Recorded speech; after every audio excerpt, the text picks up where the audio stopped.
Hello and welcome to Golden Dongle Quest for the Golden Dongle. My name is Ivy and my pronouns are she, her, and I am joined here by the wielder of PSI, known as Jorge. Hello, I'm Jorge. I also wield the pronouns he, him. You're a pronoun wielder. Yep. And I may or may not be jet lag as fucked right now. Yeah, you've been on an extensive journey in Japan, so tell us what that was like and meeting the legendary, or not, perhaps not meeting, but being in the presence of Shigesato Itoi. For those who don't know, the so, creator of Mother, the Mother series of video games. yes. I just got back from what I would call a personal pilgrimage. Um, I went to Japan after I found out that uh, there that Hobonichi was hosting a Mother 2 exhibit showcasing pre-production materials that have never before been released to the public. Um, this was kind of like at first I saw it and I thought, oh, that's cool. That's really cool that they're doing that. But when I saw the trailer for the exhibit, Right. the thing that that struck me was seeing concept art of Ness in on paper, So could you like a just sketch.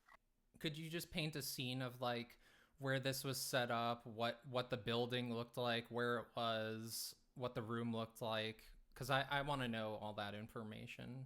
Yeah. So I'll get to that shortly. The thing is that like seeing this sketch in video almost propelled me to make a trip to Japan after a year. Uh, uh, that I said I wasn't gonna go in August. And yet uh, there you were. yeah, it was kind of insane. Like I guess it worked out for us because we don't have kids yet, so we have money. Well, lucky uh, you. and we were able to well, when I say we have money, I mean we paid off our debt, and like we're like kind Good. of able to make a whim decision like this, which I never do. This is like completely uncharacteristic of me to like get on a plane a month later after making a decision to fly across the world just to see like tiny little clay models of a game that are I'm kind of reducing it, but it is a big deal to me. Uh, so yeah, I told Margot, hey, do you want to go to Japan? Because I want to see this. And I kind of was expecting her to say no. And Yes. she went, yeah, let's do it. And I'm like, oh crap, oh crap, oh crap, it's happening. Uh, so So we these, go, yeah. we fly a 13-hour flight from Atlanta to Japan.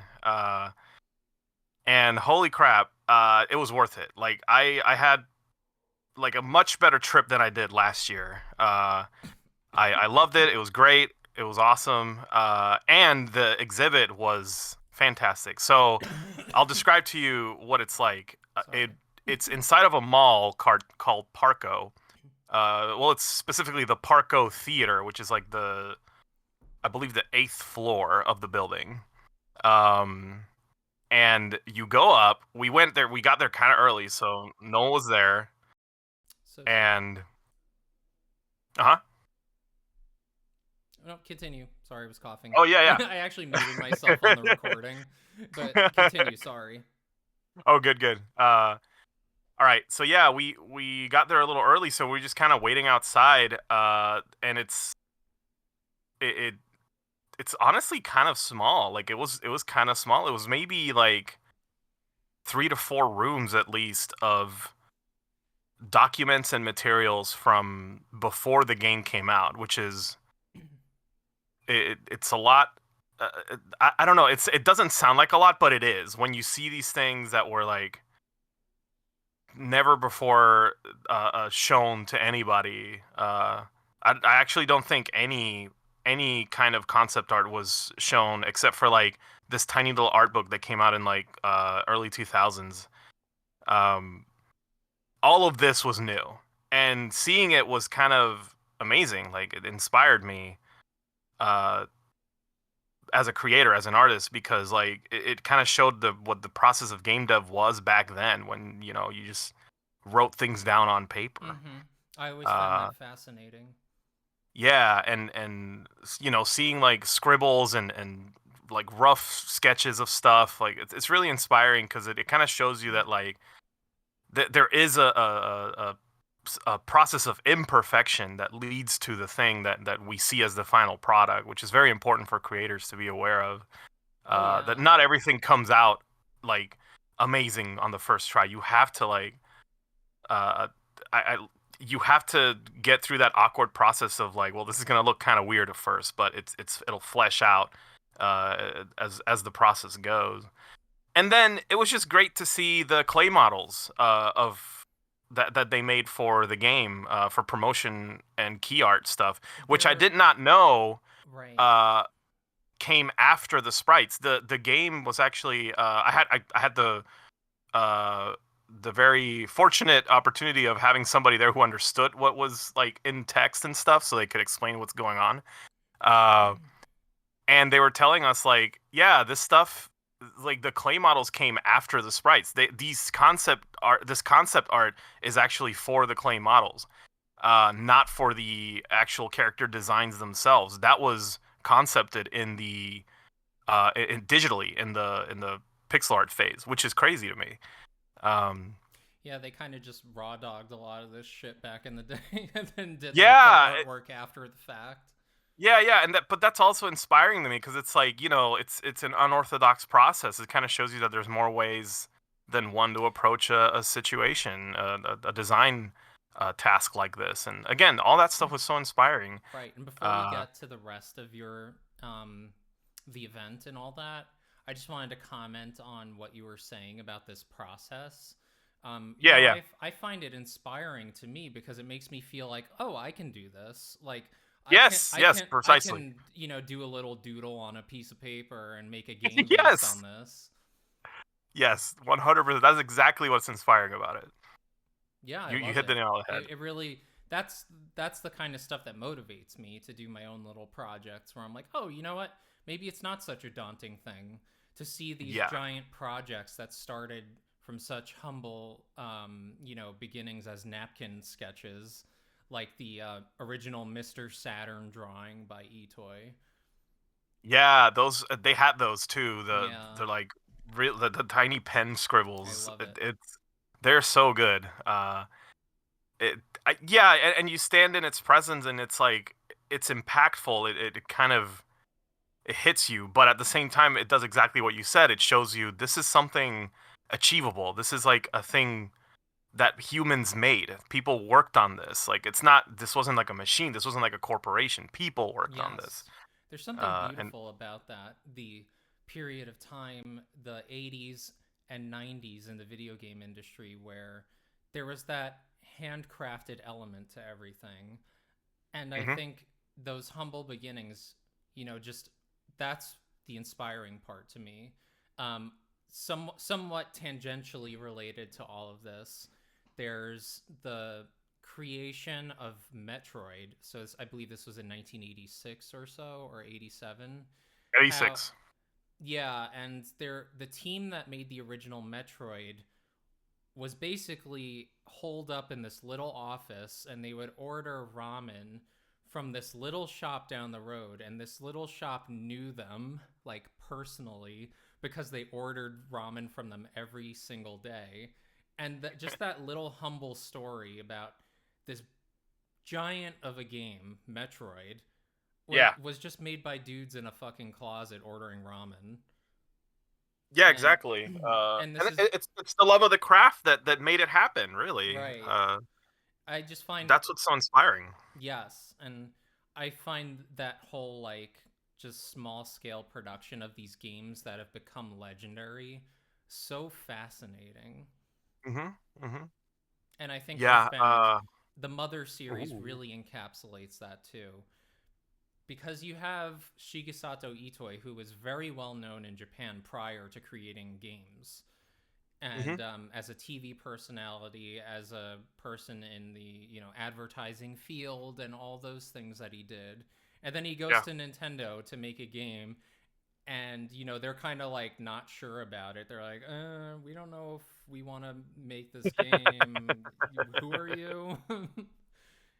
But Yeah, so I just find all that so interesting. yeah, so even though this was a Mother 2 exhibit, the focus of this episode is going to be Mother the one. original Mother. Yes, Earthbound Zero to Earthbound, the Earthbound Beginnings or Earthbound Zero, whatever. Earth. Yeah, officially Earthbound Beginnings, Earthbound Zero to those of us who I did know it as uh, Earthbound Zero. Yes, yeah, to the Americans that didn't get the chance to play it when it came out. I played it on the Um, emulator in the early 2010s, I would say, yeah, and I played it on. Do you remember? I can't remember which. It might have been Nesticle, but no. I'm trying to remember the emulator I used to use for NES games. Nesticle was one of them. I used fuck, what is it called? I used a different one, but I know what you're talking about. Yeah, all this is coming back to me. Yeah. So I'm running the video right now Ooh, as we some yeah. there it But is. I was just gonna mention. Yes, I did play it on the emulator first, and Yeah, I think I a lot of us did. yeah. Oh, the interesting history and lineage of the Earthbound ROM, of the Mother 1 ROM, how it was basically dumped online in the early 2000s from a fucking, what do you call it? Prototype cart from Yes. Nintendo. Yeah. Yeah, kind of a fascinating story in and of itself. Just somebody had a prototype copy. They misplaced it, and it ended up in the hands of other people, and it just kind of went around until until like I'm trying to. I think Demiforce it was that Oh, right, acquired yes. the cart and was able to dump the ROM into like kind of basically distributing the game, uh, which it's a morally gray area, but it allowed us filthy Americans to be able to play like a game Filthy, that to filthy like was Americans. inaccessible. American And scum. it's doubly fascinating when because at first people thought this ROM was fake because it was fully translated. It was Yes, I did completely hear that. I translated. did hear that. Uh, and people were like, "Well, this is just a ROM hack. You just translated the game." But the more the more people looked into it, the more it's like, well, there's like things are censored from this cart. Like they took out references to religion, they took out crosses, they took out blood, cigarettes. So it's like, Sure. wait, this actually reeks of Nintendo America. Like Wait a minute. this Wait, might be legit. this has been sterilized. So wait, Basically, as a little aside here, as I'm yeah. showing the video, the first game opens up with this very I don't even know how to describe the story, but they talk about you play as Nintendo, this kid in the 80s in 80s America basically, right?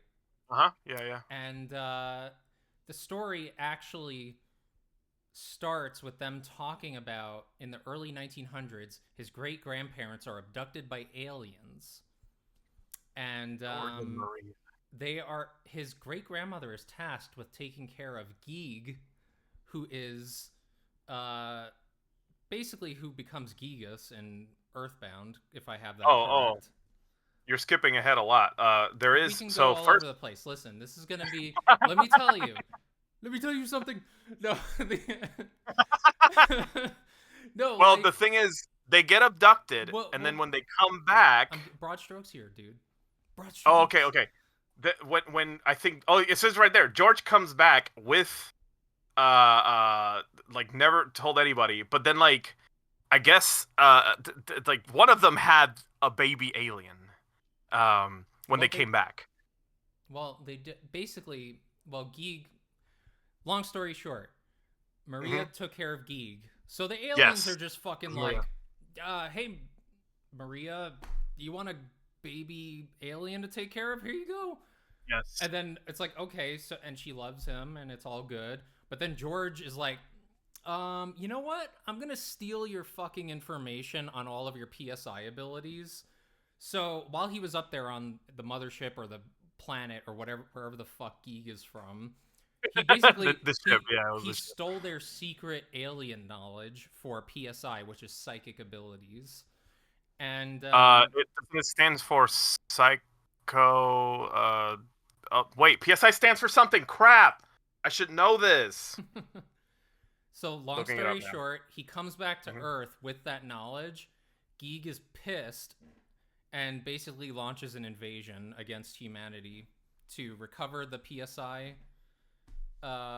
fucking knowledge that was stolen and to you know, it's a little vague what he's actually trying to accomplish, but he does abduct a lot of people. He does abduct a lot of people and puts them in a mountain, Mount Etoy to be specific. Yeah. I learned something today. Mm-hmm. PSI doesn't actually stand for anything. It's actually derived from the letter psi, the Greek alphabet Okay. letter psi. Yeah. This is new to me. But yeah, the unknown factor in extrasensory perception and psychokinesis experiences that is not explained by known physical or biological mechanisms. Right. So basically, it's like saying psychic powers. Right, yeah, basically. And so the That's a game. good summary of the story. Like this is and the fascinating thing about Mother 1 is that like you kind of have to piece all of this together when you play the game.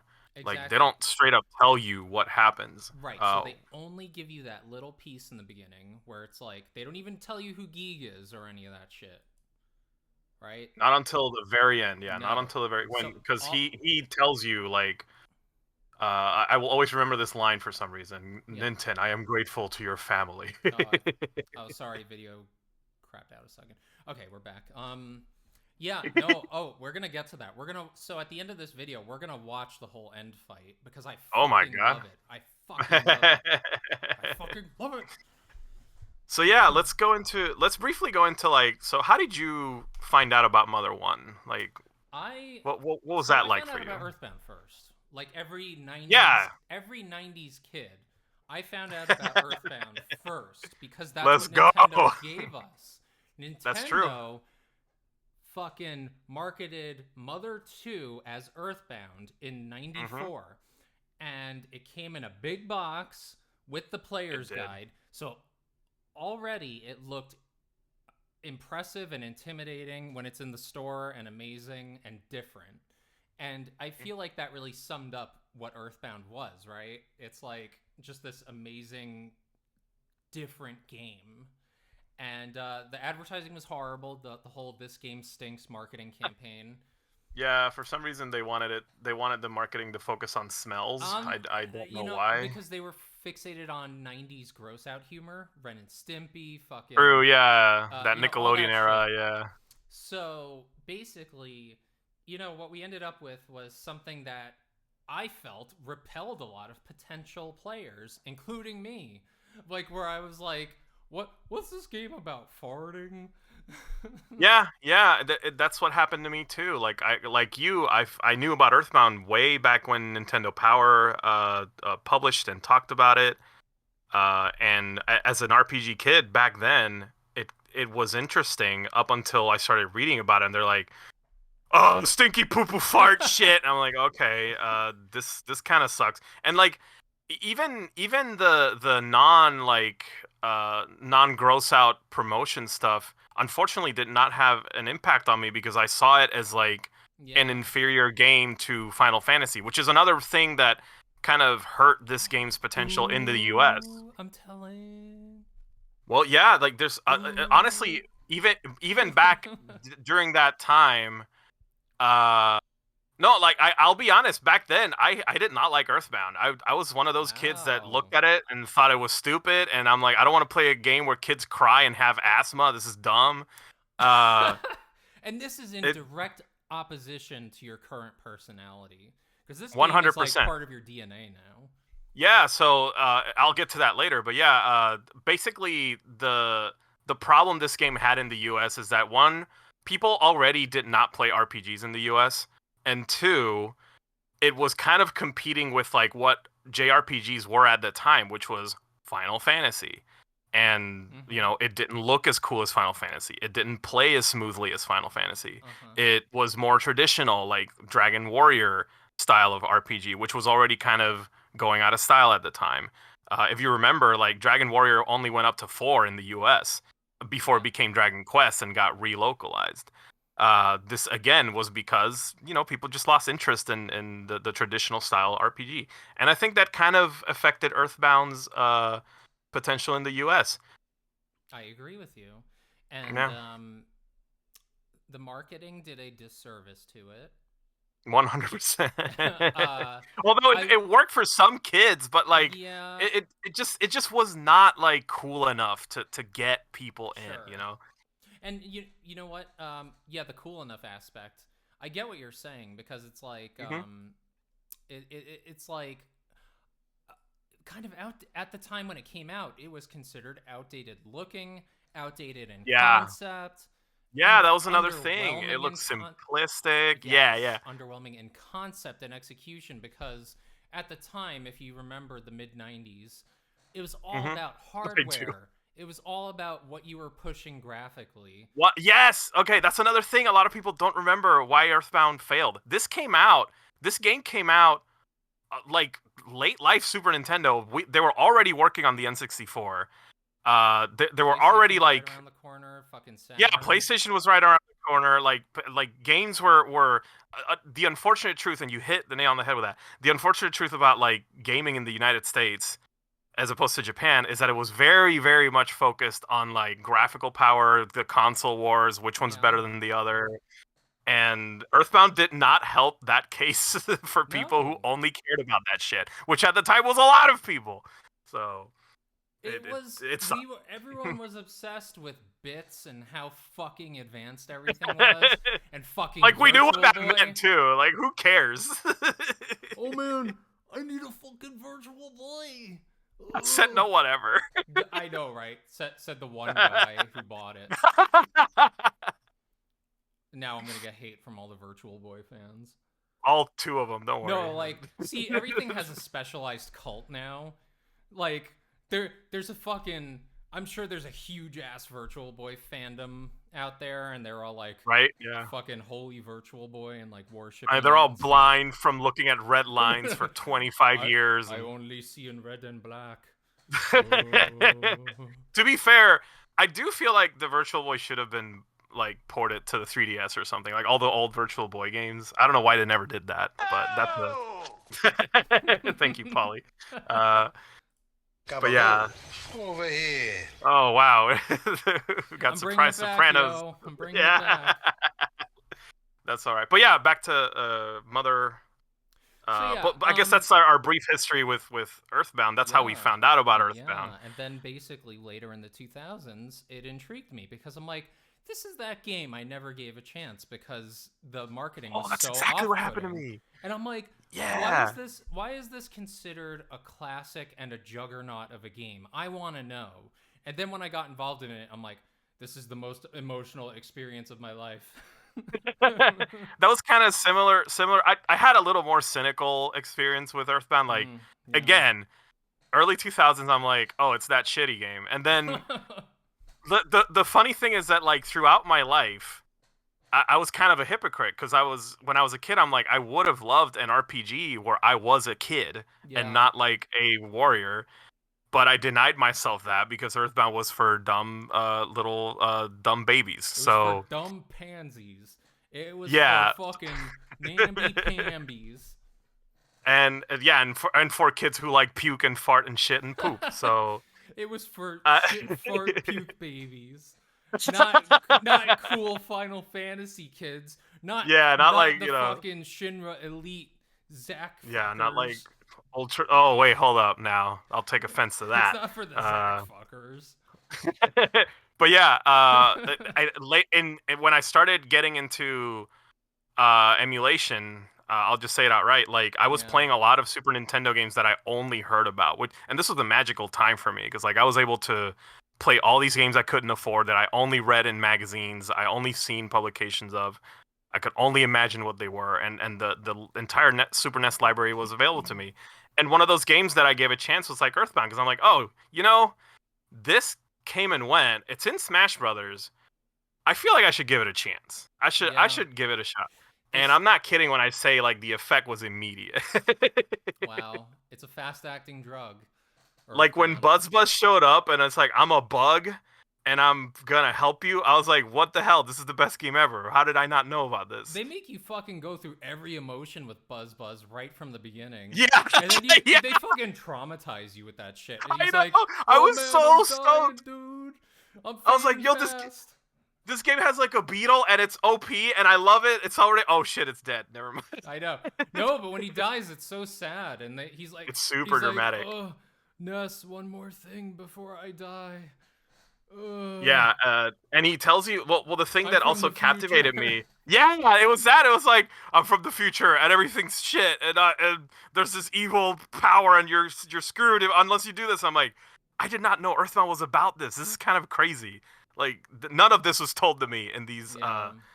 well, to be fair, also I never read up on it because I was a dumb kid. But like that it blew my mind. Like I did not know this is what this game was, and it captivated me Right. immediately. Like Starman was cool, Buzz was I cool. love the Starman. Having What's your favorite Starman? having Go. What's my your favorite? favorite Starman is it's a toss up between like Toss-up's fine. Starman Junior from from Mother Great. One, the Love pink Starman one. Jr. Love Starman Jr. Yeah, we love Starman Junior. We love a And queer I mean Starman. I have listen. Listen, Starman Jr. doesn't know that yet about themselves. So, He's uh, just a baby. so Ghost of Starman is pretty dope. Ooh. Deep cuts. I yeah, I think Starman Super, the gold one. Oh, the iconic Starman. I love the gold one for some The reason. I one don't from the know, but yeah, cover. yeah, The cover art for yes, yes. Earthbound. Well, no, that one is that Super? There's Or is one that with the spikes DX? and without the spikes. I think that was DX. I'll find out in a minute. Can I say right now, I appreciate that we're big Starman fans. I mean, that's another thing that was like I didn't know this game had a cool factor. When I saw the Starman, I'm like that. This is like They're a very that's like a iconic robot villain. astronaut Mm-hmm. that's trying to kill me. I don't know something that, like the reason I loved it was because at the time I was kind of really big into like the day the Earth stood still. Ah, Uh, and the Starmen are just 100% a reference to uh oh my god, I forgot his name. The big robot guy yes. that Uh, shows up with Klaatu. I remember Klaatu, but I remember the fucking robot. yeah. So, Gort. Shit. yeah, it's like Splorkins or something. The day the Earth stood still. Who's the robot in that one? It's good something. Gort. Gort. Yes. Gort. Okay, so and That's you just bring up 100% what inspired Starman. Anyway, go on. yeah, because a lot of what inspired the Earthbound series, the Mother series, is 1950s Americana. So you have a lot of references like the fucking them playing Johnny Be Good when you fight the hippies in Mother, Yeah. and there's all Oh goodness. and plus all the baseball references. It's very 1950s Americana. So it's like Yeah, yeah. when Itoy created this universe for the Mother series, it seems like he focused on that time period in America. Yeah, that's one of the fascinating, and I think the thing that most drew people in was this interesting perspective of United States. Like yeah, like you said, 60s, 50s United Mm-hmm. States pushing the 70s. Sometimes Oh, absolutely. Japanese vision of perspective of Americana. It has like that appeal of being like fantastical, like having like treating the United States as though it's a myth, like a folklore, Yes, a modern absolutely. folklore. It's very interesting, and especially to people who live here, and you're like, well, this is familiar, yet it's not. Like it's also bizarre. There's Oh it yeah, adds a level of like interest to it that I it think it's feels a lot unique to the like game. yes, it borrows a lot from 1950s sci-fi. A lot of those sci-fi pulp stories and all that. Uh, Hmm. So I like that. Yes. So the Starman thing, I would say for And me, then yeah, okay, oh sorry, yeah, I didn't realize we're ranking Starman still. Go on. yeah. We didn't finish. We went off on a tangent Ooh, about oh we 1950s did. America. But I agree with you. Starman Jr., one of the best Starmen, from the pink one from Mother. Yeah, the first one. He's so funny. He's funny. He's cool. I'm gonna show him in a Why is he moment. pink? I don't know, because he's rad. Um, but yeah, and he comes out of a capsule. See? Oh yeah, he comes out of a giant pill. Yeah. So Starman Jr., the pink one, he's awesome. He's a tiny little, He's tiny so little guy who funny. kicks your ass. Look at yeah. He's in Tiny. your room kicking your shit around. Okay, and also I gotta say that this whole premise when you're going into the zoo and all the animals have gone crazy because of the frequency emitting from the Starman Jr. I love that lore. It's kind of a cool thing. Oh, that's the thing that Mother 1 had, I think, over the other entries, is this ominous, like these really interesting, subtle, scary ideas. Yeah. Of yeah, like that sci-fi, like it's not overtly horror, but it has that like It's creepy as fuck. Like yeah, it has like a creepiness. this game is creepy as fuck, I will say. It has a vibe. It has a creepy The vibe. yeah, the first Mother has a very creepy, ominous vibe to it. It's kind of riddled with dread. And then you look at Mother 2, it's kind of has this candy coated exterior with its visuals and its some of the stuff going on at first, and like, oh, it's Yeah, a cult of blue guys, aren't they silly? And then like, yeah, it has a oh, little bit of humor yeah, it's more combined with its goofy, but then it starts, yeah. it progressively gets more disturbing as the game goes on for Mother 2. That one takes a yeah, that one's a slow burn compared to Mother Yeah, 1. Mother 1 is just creepy right off the bat. Um, Yeah, oh yeah, like yeah, this kind of stuff, you know, like so you learn the melodies from different places in this game, much like monkey. Mother 2. But one of the interesting things about this game that I love is the idea that you can beat the final boss of the game by singing and not by attacking. Right, and I love that's that. something that is present in all of the games. These unconventional methods of dealing with the final adversary. I love Uh, that you take Geeg's fucking PTSD and throw it back at him. oh my god, The poor and guy, he's just trying to yeah, invade Earth and take back what's his for his people, probably so the humans don't destroy themselves with PSI abilities. And then this fucking kid comes out of nowhere and is like, hey, remember that song that fucked you up that your mom used to sing to you? Well, listen to this. it's I think I see it a little more differently. I think it's I'm kind of definitely just, like a yeah, I'm doing like a broad kind of a summary, but go ahead. it's yeah, the way I saw it was more like the power of singing, the power of memory and melody, Yes. that it had, that effect that it has over our like, I guess yeah, like I guess our memories, our past, our deep rooted emotions. They put a lot of like effort into the Eight Melodies track just to make it impactful. Oh, Uh, absolutely. yeah, it's a very good. It captures the feeling of Mother One well in itself, where it has that. It's serene, but at the same time, it has like a sorrow, to it. Absolutely. Um, the and yeah, it's a pretty cool thing that they do at the end, where you can't beat the final boss by fighting. You have to use the Eight Melodies. Yeah. And And the I more you agree. sing, the more the more melodies come out, and like Geige reacts to it, and it kind Is of, that how you pronounce his name? I say Geige, I just thought it but was it's I yeah. that's been a matter of like controversy for a while. Like, how do you Yeah. pronounce his name? I Yeah. say Geige because I just stuck with that. Um, but yeah, Geeky. yeah, it's Giegway. So The yeah, oh, we have an important part in the story right now. If you want to explain this.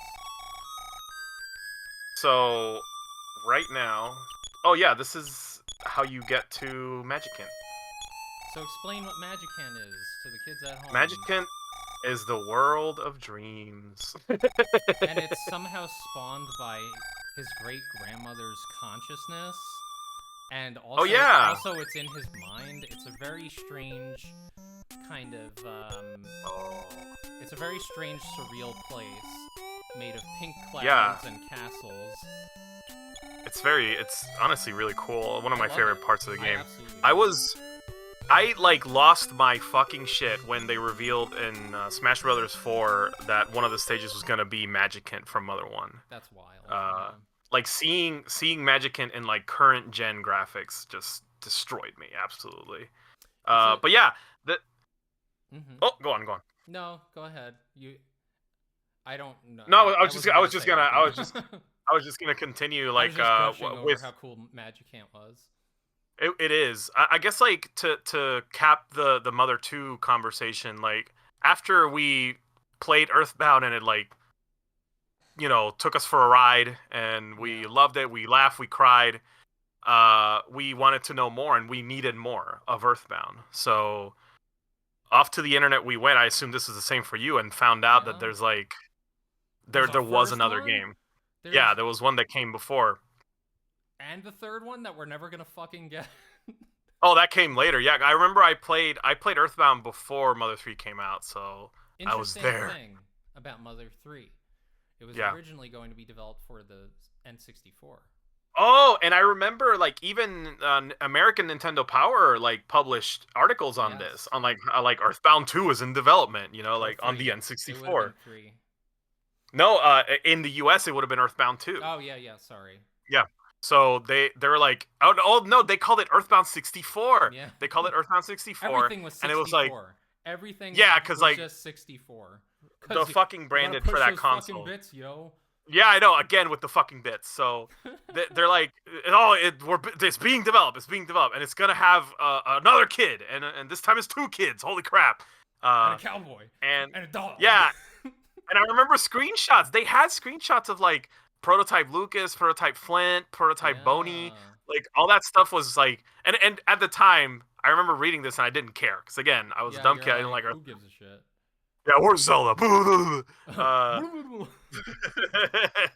But let's get back to yeah, so Magic yeah, Camp. basically we found out about Mother 1 Sure. and then we're like, shit, we got to play this, and we did, and it was yet another fucking wild ride in different ways than Mother 2. Yeah. Did you see Itoy when you went to your event? Absolutely not. Fuck. I thought he was gonna be there, like it was an like. Yeah, I thought you were. no. I thought it was gonna be like an opening ceremony or something.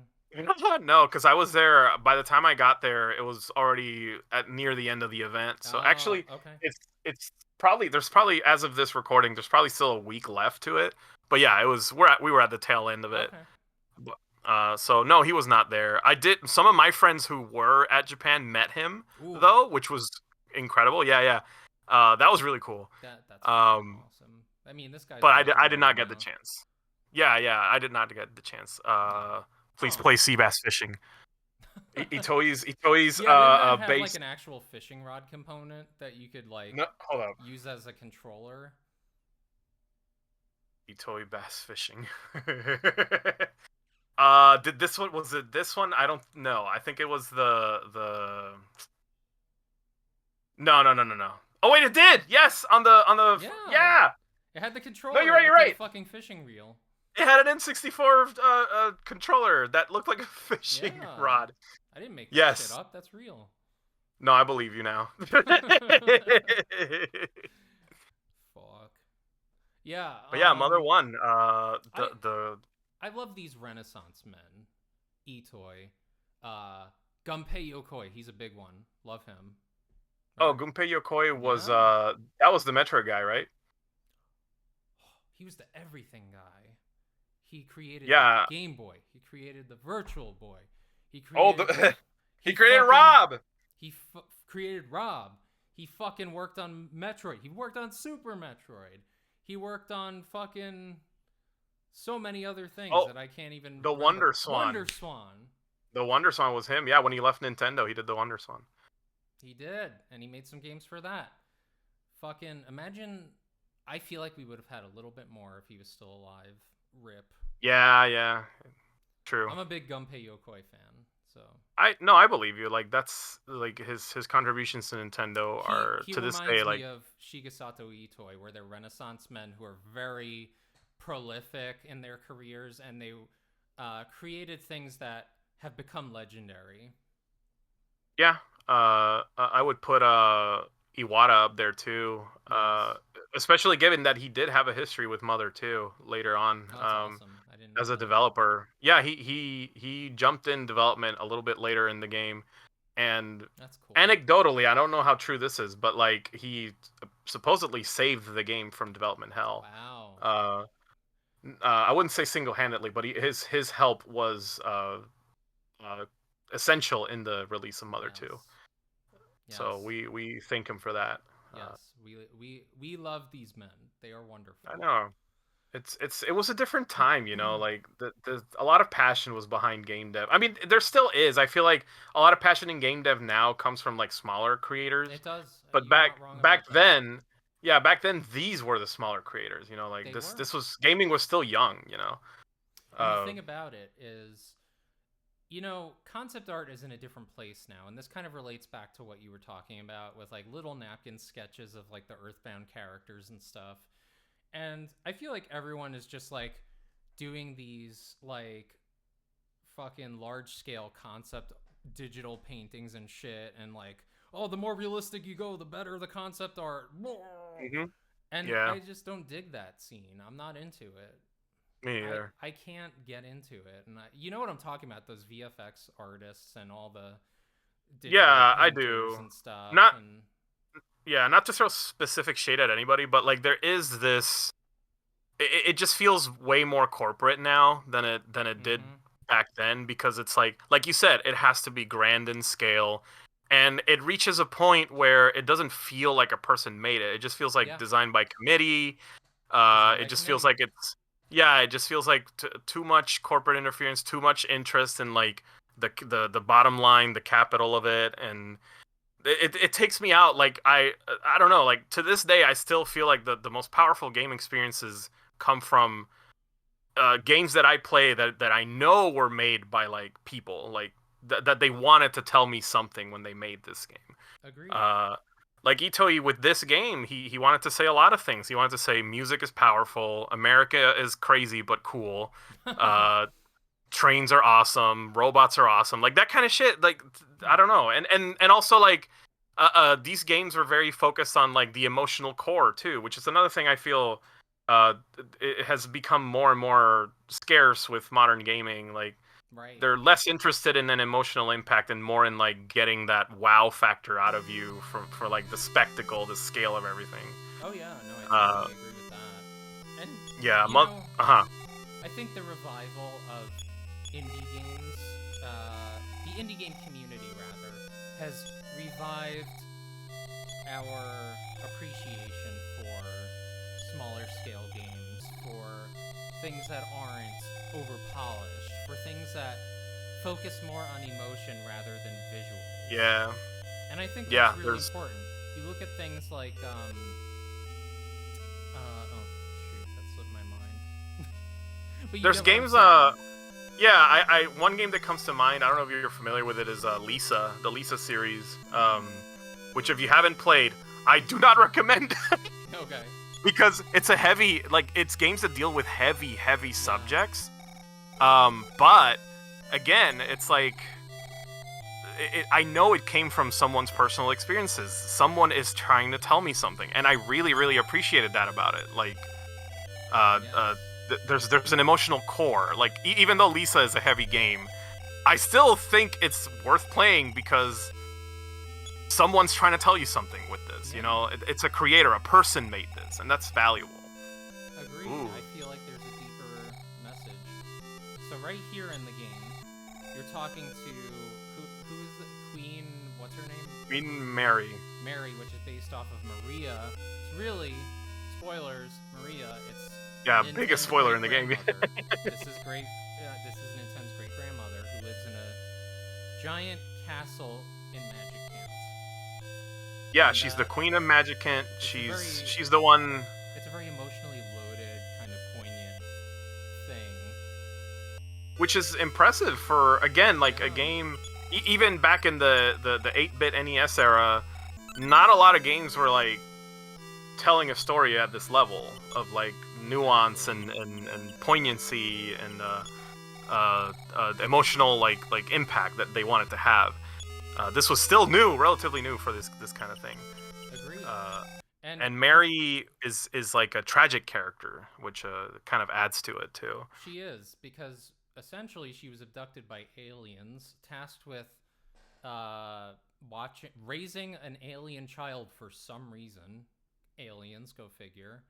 And then George comes back, but his wife stays with the aliens and probably lives out the rest of her life with the fucking aliens.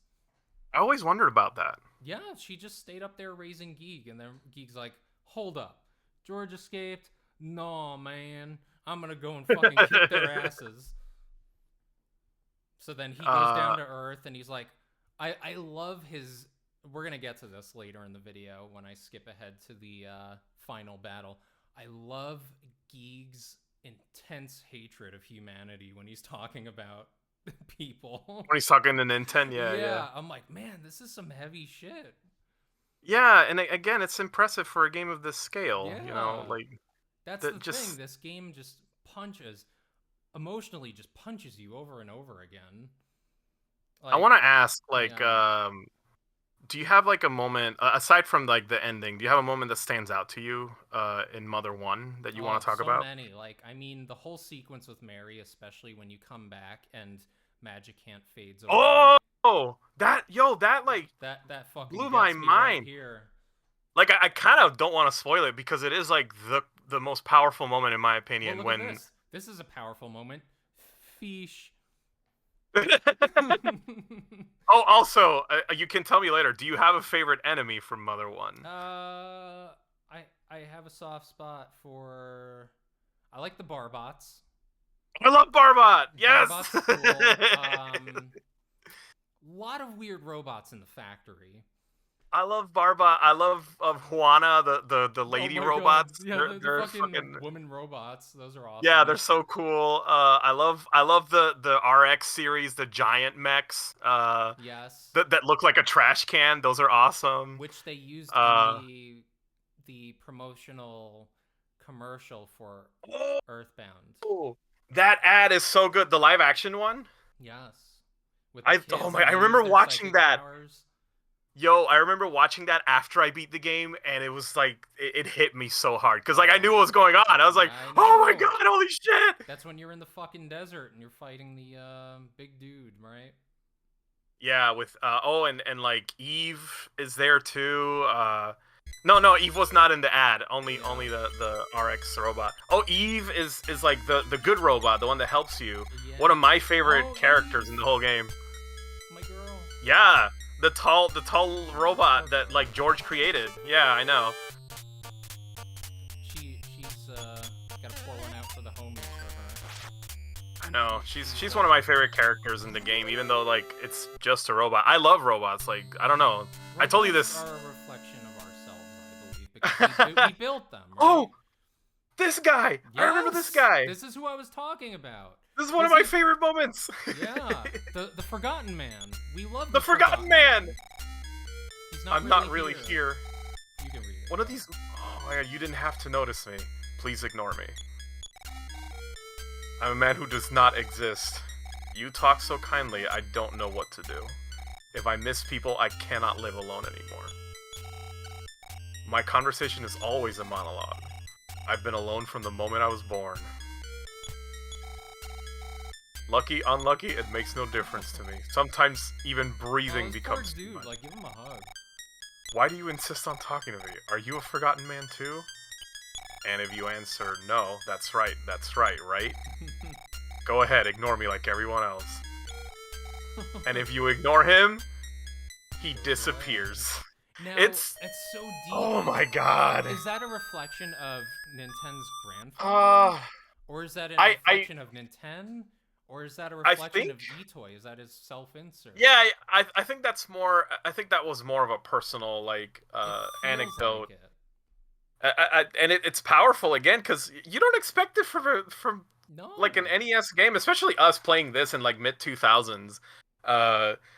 You don't expect these moments that kind of stay with you, like Forgotten Man. I even drew fan art of the Forgotten Man. Just because like that moment stayed with me. Like if you ignore him, if you forget him, he disappears and you never see him again. And you feel bad. You feel like maybe you did something to him. I don't know. It's, right. In my opinion, it's scary. I feel like he's a reflection, possibly, of Nintendo. Okay. Elaborate. Or his great-grandfather. I feel like it's one of them. It's something. You know what I mean? It's not just random. Yeah, give me your thoughts on that.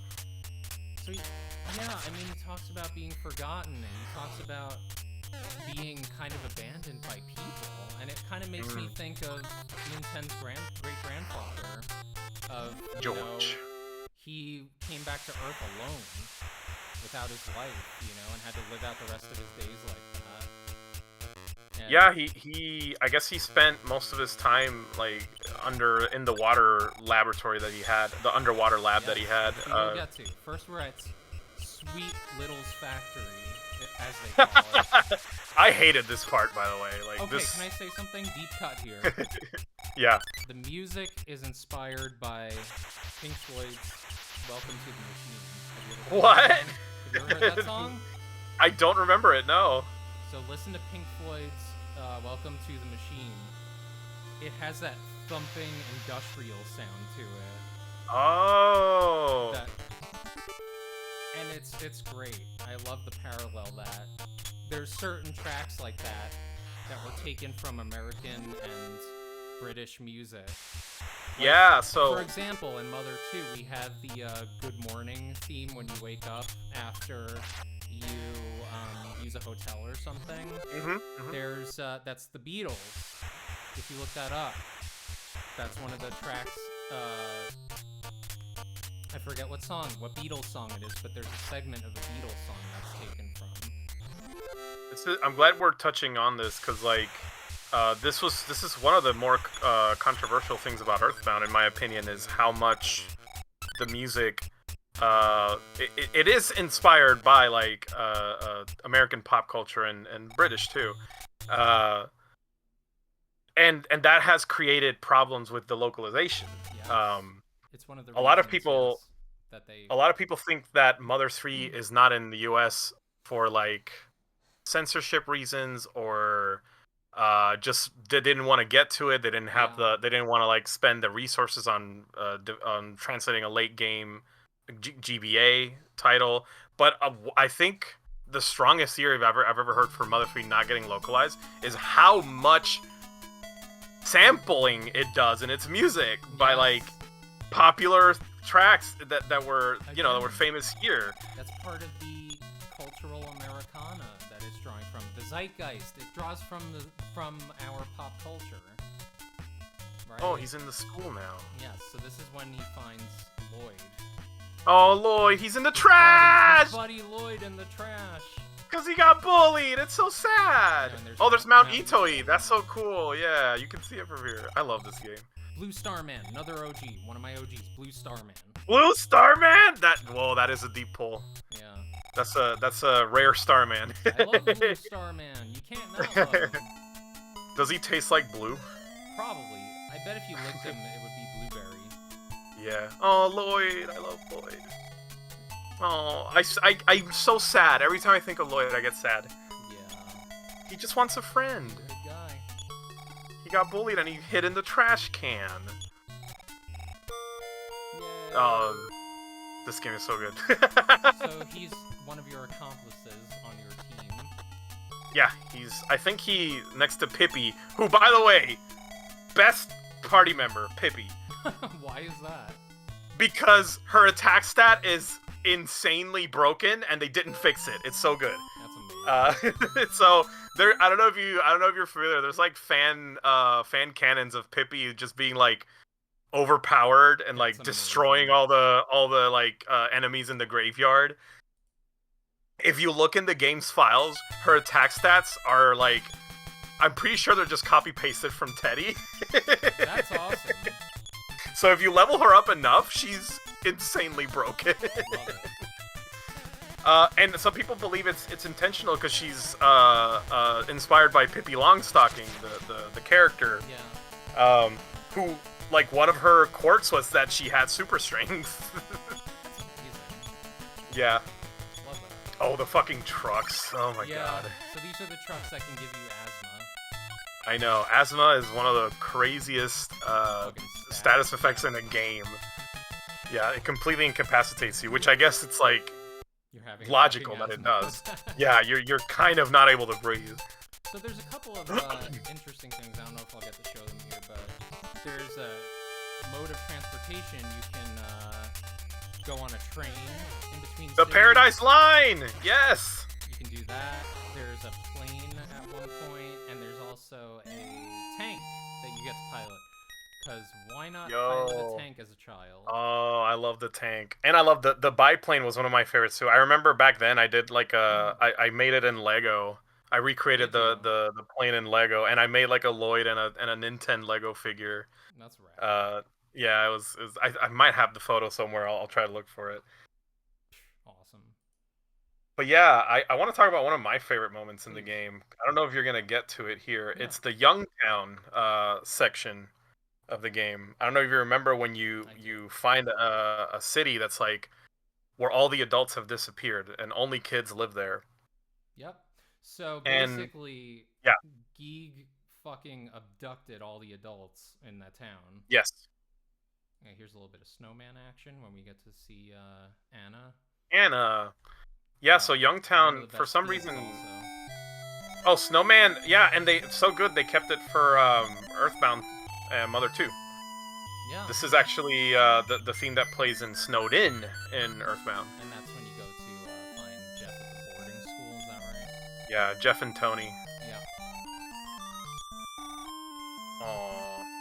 But yeah, Youngtown. We'll get to Youngtown. So. Okay. I guess I'll wait till we get there to talk think about it. that's It's one of my favorite moments in the game, and I'll explain why when we get there. Another great. Look at this Teddy wannabe. I know. So another great section in this game is the Rosemary Manor. Oh, I forgot haunted about house that. Yeah. Excursion.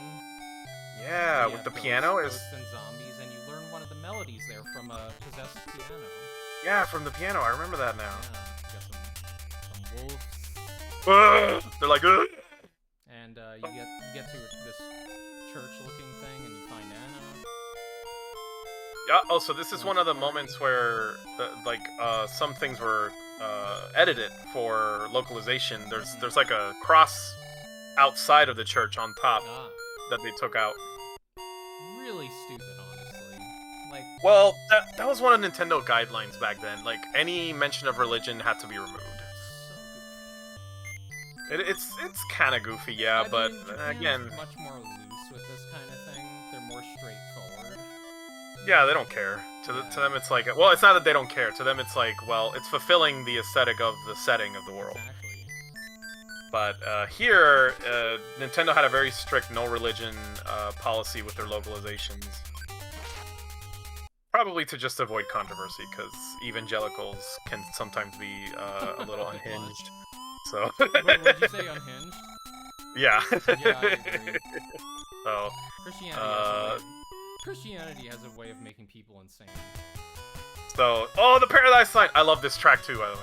It's fantastic. Oh, let's talk briefly about like how a completely vocal recorded soundtrack was made for this game. It was, and Like a legit pop rock, pop. yeah, I've heard the style I've heard soundtrack. I've heard I forget the other ones that have lyrics. Being Friends. Yes, that one. Yeah. Being Friends, Pollyanna, Paradise Line had lyrics. Yeah. It's crazy because I remember when I was like really hardcore into Mother 1, I would remember all the lyrics, listen to the music all the time, and when we played Smash Bros. With my friends, we would get to the Earthbound stages, and they would play the Pollyanna, and I would start singing the lyrics, and they're like, "Wait, are you making that up? Does this song have lyrics? What are you doing?" That's awesome. You're like, are you? And I would, me? yeah, and I'm like, yeah, it does. Oh, hey, it's Barbot and the UFOs. The little UFOs. Lil Saucer. Little saucer. And it's attack. Smash! Dun, dun, dun, so I believe this might be Rosemary Manor coming up. Yep. It's probably, I see the video is like, one of the most replayed parts is this, and it's probably because this is such a hard part of the game. Is it? Yeah, they're probably looking at a walkthrough. So what do? You basically just fight to get to the basement to fucking learn the melody from the piano? I believe so. It's one of the more challenging stages. Ooh, the mouse! Talk to it. I'm just an ordinary mouse. The room with the piano. Oh, that's your clue.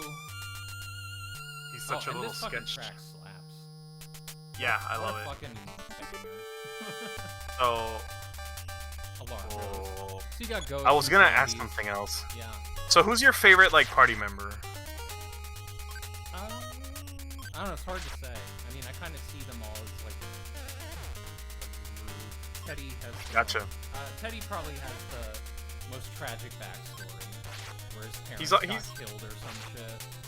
Yeah, and he's like, and he's kind of cool because like his parents got killed.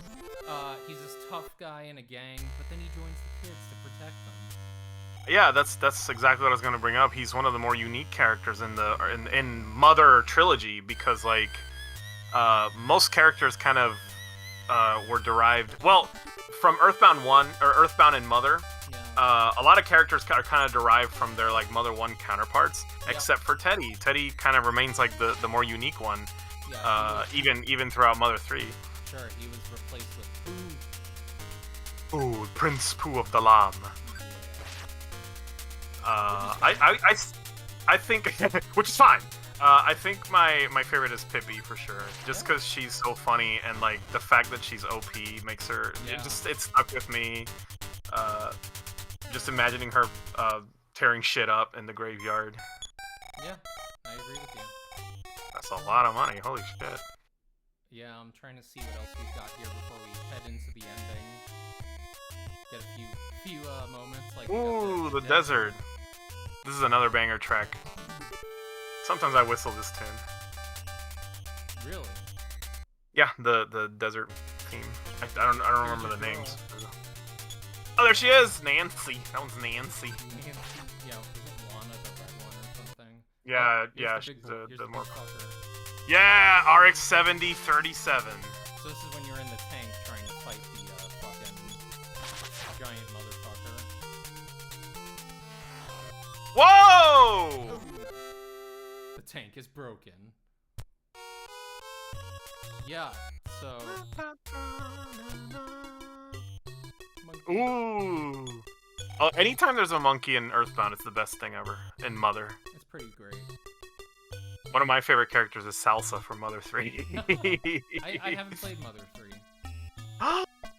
This is the part where I act surprised and tell you to do it. I will do it. I love this dragon too, yeah. Dragon you fight in Magic Camp, another pretty cool enemy. I believe the dragon gives you another melody when you defeat it. He does.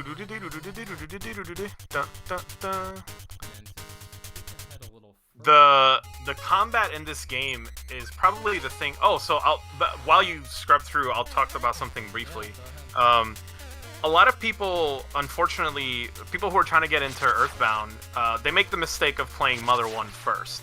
And this is my hot take. You should not play Mother 1 first. This is just a personal opinion of mine. I think if you're trying to get into Earthbound, you should start with Earthbound and then play Mother 1 or play Mother 3.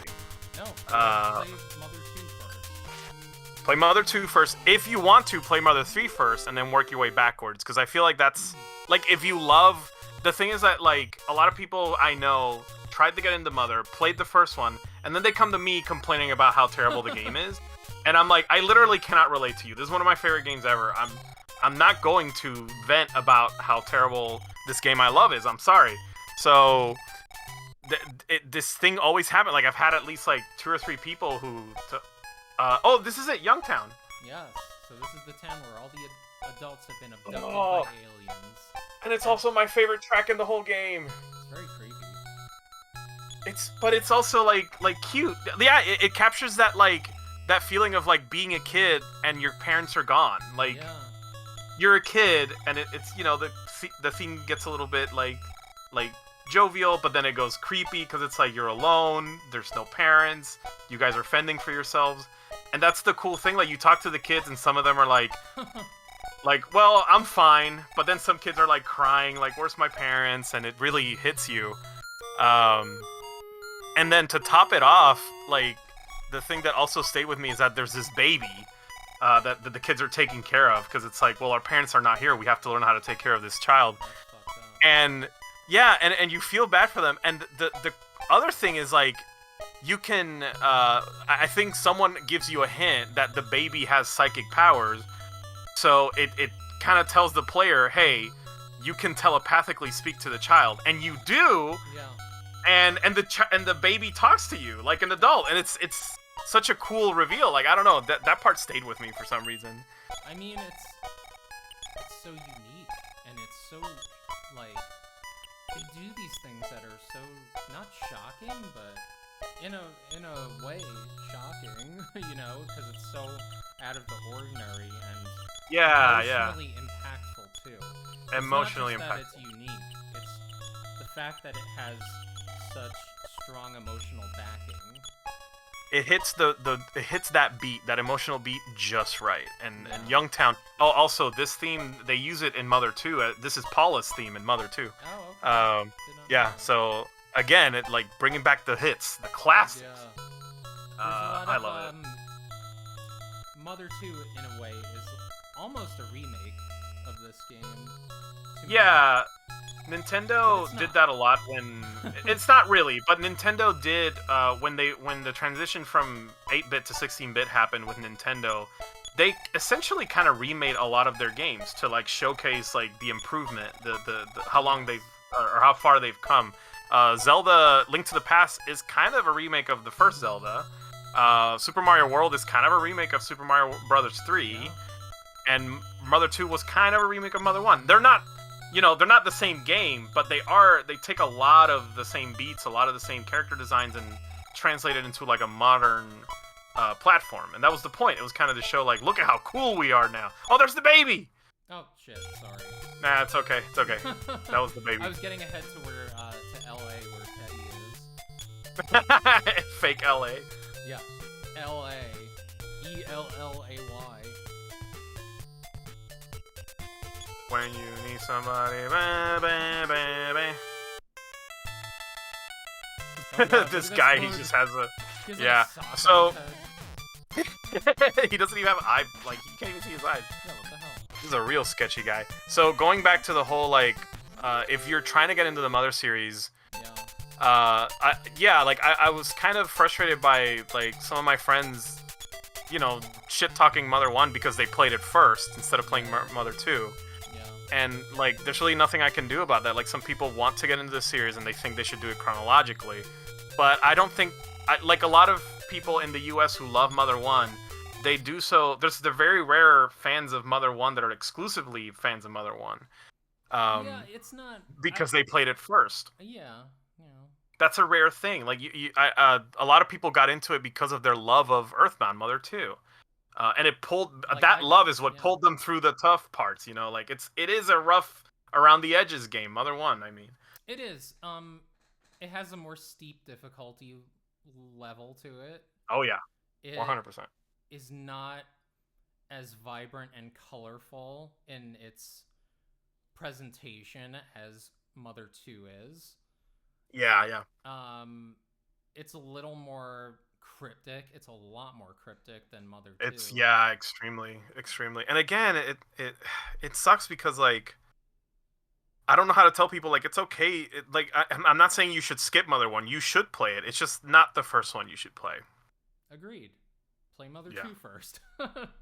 Yeah. You know what's funny? You mentioned the crypticness of the game. I Yeah, actually, the way I learned how to look for the 8 melodies, because the game doesn't yeah, actually tell you. You have to piece the clues together to find the 8 melodies. It's not linear like Mother 2 is. yeah. Um, I actually looked at fan art, and because at the time I was like really into like the fandom and looking at like other people's artwork I gotta for. do some fan art, some other fan art. Yeah, because the thing is, you have games like Earthbound and Mother 1 Yeah, that are very simplistic, so it leaves a lot of room for interpretation for artists to like go wild with like yeah. their imagination. That's another thing I love about this series. And the fact that it's uh so emotionally loaded, it lets you. It gives you a lot of fuel for your imagination. And 100%. And through fan art is how I learned where the 8 melodies are. that's yeah. how that's how cool it is. Oh shit. Do your little stage show. This is so cute. I Yeah, love it. these little moments are what make the game, honestly. It makes all the grinding tolerable. It makes all the pain tolerable. Yes, like there's a reward. There's value to the grind. There's value to like the effort you put into this game. It pays you back with like It does. excellent storytelling. It just Amazing. a vibe, like Amazing boss perfect battles, vibe. amazing, story, like you said. Yeah, memorable moments like this, like tiny little things that stay with you for no reason other than they just hit you at the right time. So then after this point, I believe Teddy joins you, right? Yeah, Teddy's cool. Wait, first we got this little sequence. So Teddy joins you, and then you're on the rooftop.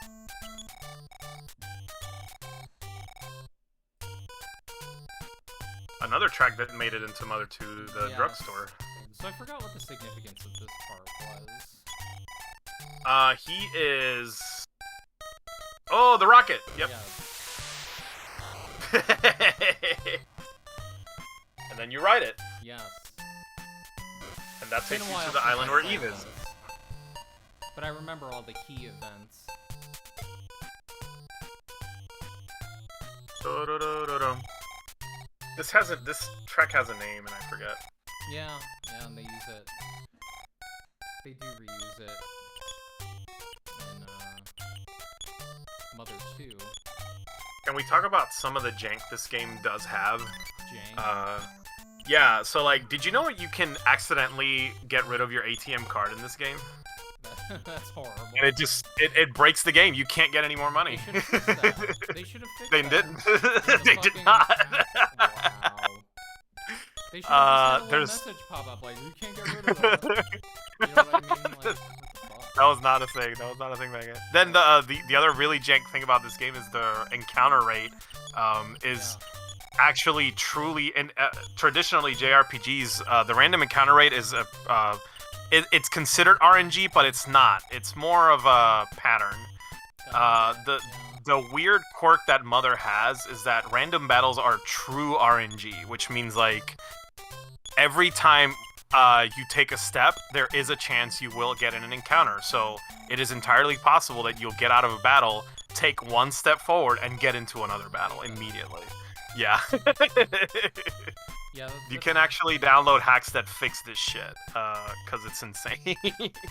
Yeah, that's wild to me when they have to like make hacks and patches to like fix that shit. Oh, look at this. Yeah, oh, let me see. There's yeah, there he is! Blue Starman! Blue Starman, motherfucker! Rare Shooting Starman. fucking PK beams at children. I mean, they don't mess around. Yeah. They don't mess around. So But in yeah, Toy, you encounter the Blue Starman and the mobile brain, I believe. Oh, so we're here already. Yeah, I'm pretty sure this is getting close to the end. I don't want to miss Eve. Let's make sure we see Eve at least a little bit. I forget. Because Eve. So Eve is a giant robot that George, your great grandfather, made to fight with you, to fight the alien menace with you. Oh yeah, this is before that, so we're not there yet. Okay. I just saw the blue RX. He Yeah. comes before the red one, which is the one you fight Eve with. And she suffers Or, sorry. a horrible fate, I know. protecting the children. Look, this one has a grabby hand. Oh shit. He gonna get you. I love this design, by the way. This, like, the robots in this game are so top tier. Right, yeah. They're so retro, futuristic. I love them. Okay. I feel like a lot of the robots in this game came from Earth, when a lot of the robots in the second game came from Gigas' dimension. Does that make sense?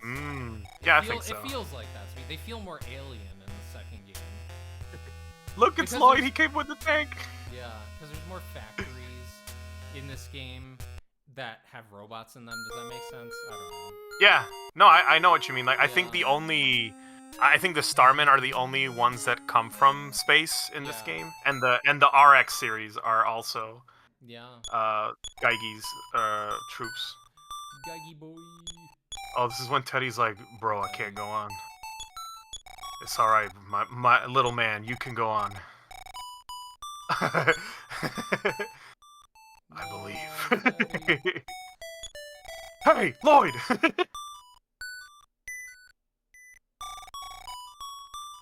Now it is the weakling's turn. You stay here and wait.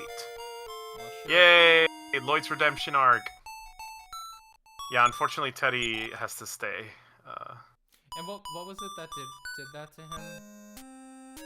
So when you fight the blue RX robot, Lloyd shows up with a cannon. Oh, Lloyd shows up with the tank and fires at the robot, destroys it, but also shot you by accident. Yeah, that's not So Teddy took the hardest hit. Here's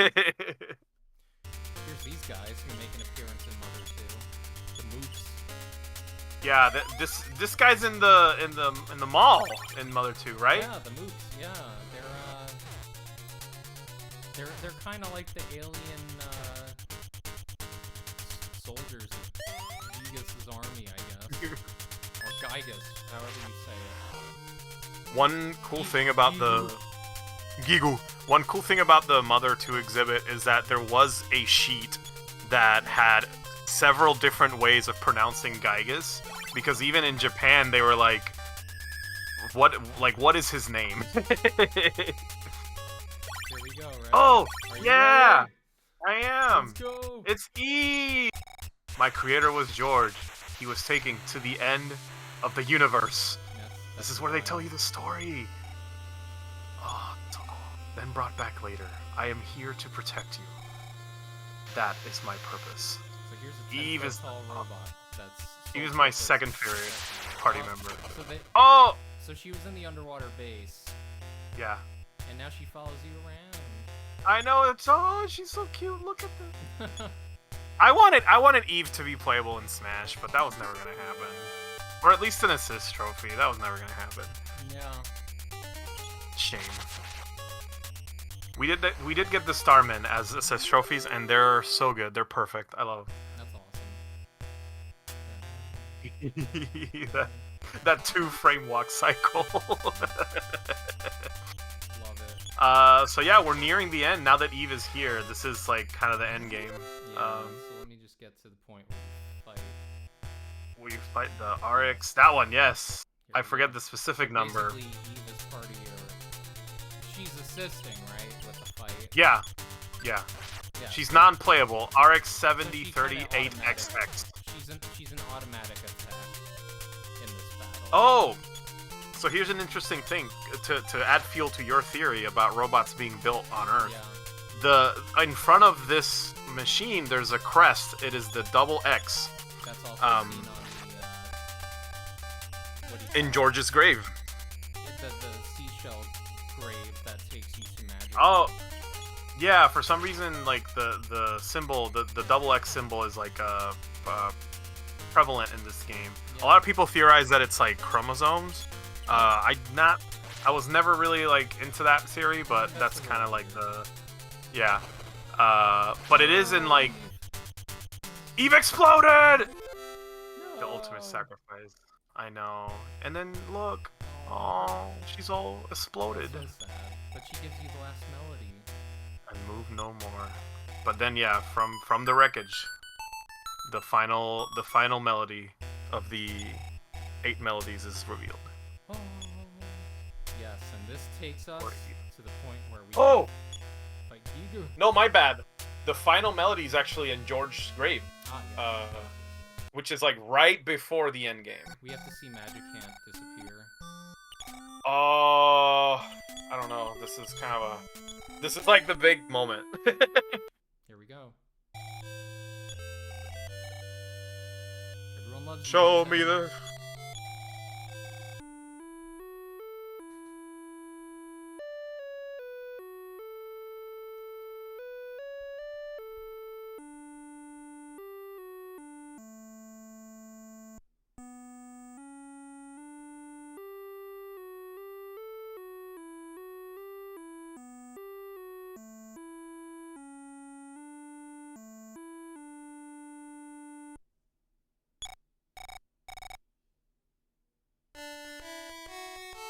Oh, then she sings it back to you. Hell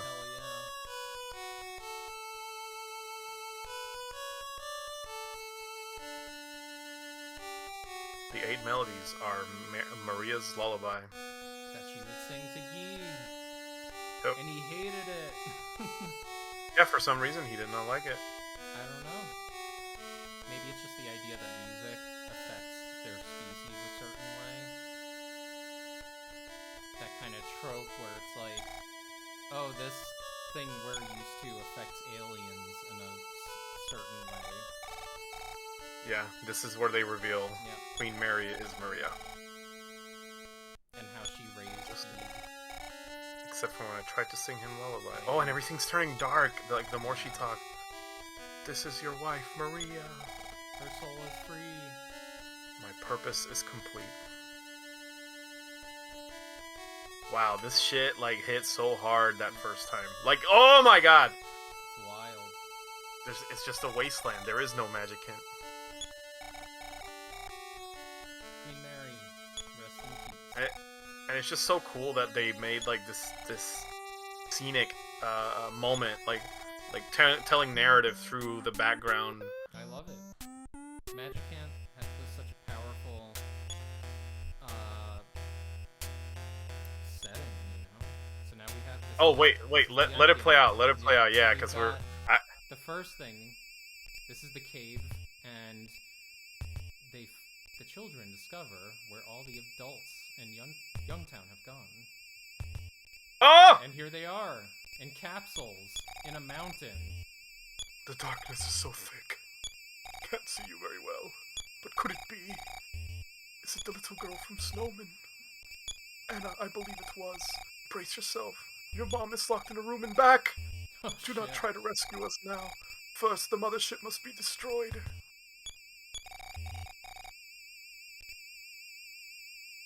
Oh damn, shit's about to get real. They found all the people who were kidnapped by Geeg. Geige? Giegway. Geige. Geige? Geige, yeah. Geige. Oh, I love this scene. Like, the fact that they have, like, this panning giant object in an NES game. Of Geige emerging.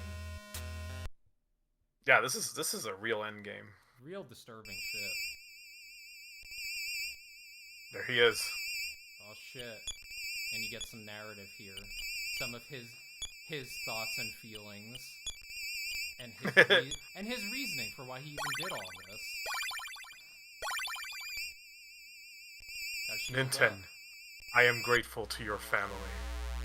Here's a classic. The form of Geige's attack was inexplicable, which was reused for Gigas. Yeah, a lot of Earthbound fans do believe that, like, Gygus is Geige, like they're the same. But I believe that he went through a transformation. I believe that his PSI powers got so powerful that it ripped his body apart and destroyed his mind. Oh wow, so you have a whole like headcanon about that. That's what I get in a sense from the story. I mean, that's the beauty of this series. Like you can piece that together, and it's neither the thing I do love about classic games like this is that there was a lot less to work with narratively, but that was to its benefit because it allowed people to use their imagination to piece things together and craft stories like that. And to me, that's actually a good thing because it's like neither right nor wrong. It's not important whether or not it happened. What's important is that it makes sense to you. I agree with that, and I love how Geek is just like, here's why your great grandfather sucks, kid. he stole our shit. He disseminated knowledge that wasn't his. Yeah, so I guess the theory is that like the reason, or not theory, like the reason these kids, Ninten and Anna, can use Psy is because George. Okay, like, can I just to say what he was like, Ninten, I'm talking about you. That was a very JoJo's Bizarre Adventure line. I loved it. But yeah, go ahead. Sorry. So I guess like the fact that Ninten, Anna, and some other people have Psy is because George took this technology and somehow gave it to the people. Yes. I guess he made his research available and it became common knowledge as the years went on. Or more sinister, like maybe there's a more perish with the rest of the ugly Earth people. Like Holy crap. I fucking feel that on a certain level. Like I feel you, Geek. Like, you're not wrong, man. Have you seen humanity? You know, some of this dialogue I did forget. This is interesting. It. Yeah, foolish one, you cannot do a thing with your meager powers. Powers worthy of a lowly insect. Like, dude, this dude's just spitting fire. Damn, that Psy Shield's doing a lot of work. And it is such a tense battle at first, before you start the singing. Like, it's such there it is. It really conveys the idea that he's all powerful and there's nothing you can do. But sorry for interrupting. I'm No. very into his dialogue. I may save you, just you alone. Come with me. Like, that's such a fucking lie. He is not gonna save you, dude. He's gonna fucking, when your guard is down, he's gonna murder your ass. He's like, it's fine, Ninten, come with me. Yeah, he's just gonna put you in a pod. Yeah, he 100% is. Oh, the singing. Here we go, it's starting. Let's go. Yeah, see, Fall he said into it. long sleep with your friends and the ugly other ugly Earth people. I love that.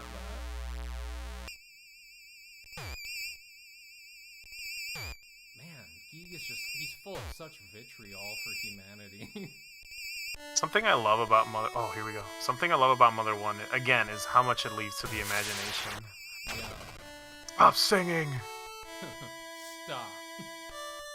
Like, saying the form of Giga's attack is inexplicable. I love that. I do too, because it literally... There's no way to imagine... Like, you can only imagine what the attack is. Exactly, yeah. Does it come from the mind? Is it visual? Is it... Yeah, and again, it respects the player, the person playing the game to be like creative enough to imagine what it is, you know? Absolutely, I love that. I find that the strongest stories do this. And then you get a little further along in the song each time you do it. I know that. Oh, I love that. Yeah. Stop that song. It's very cinematic. Poor Geige. I know. I Like, feel bad for him. you do really feel bad for him at the end of the day. Why did he hate the song? I don't know. Maybe it's almost like I don't know if the emotions are actually harming him or if it has some kind of psychic element to it.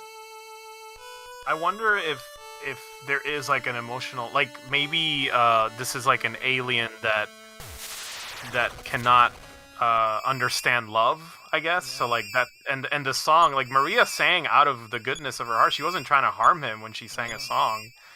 But for some reason, simple, like certain frequencies hurt their species. You know what I'm saying? Like, right. But But I like to think of it. Yeah, I think my headcanon is that like an emotional. Yeah. Yeah, I think it has to do with like Geige not understanding human love or human affection, right. You know. Right. You could say that the emotions that it invokes are harmful to him. Yes, and I guess it's kind of like what the game is trying to say, like don't block away these feelings, like Yeah.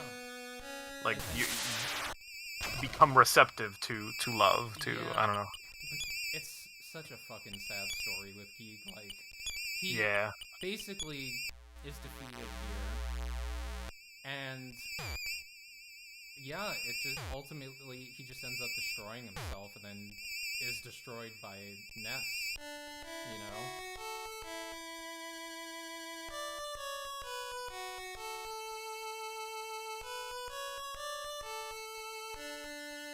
What a cool ending. How did they Yeah. come up with this? Like, I have no idea. I guess it came from the mind of Etoy, where he's saying, what if the final villain could be defeated by a song? You know, just by kids singing a song. The thing Yeah. that would be the most harmless thing in the world could defeat the most powerful creature in the universe. Yeah. There's an irony to it. Yeah. It's definitely beautiful art. intentional and well thought out.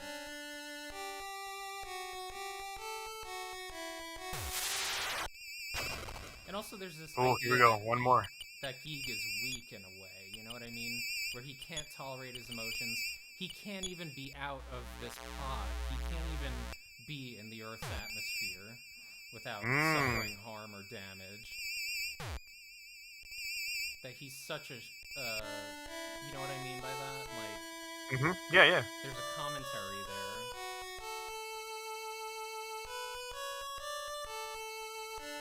This is it.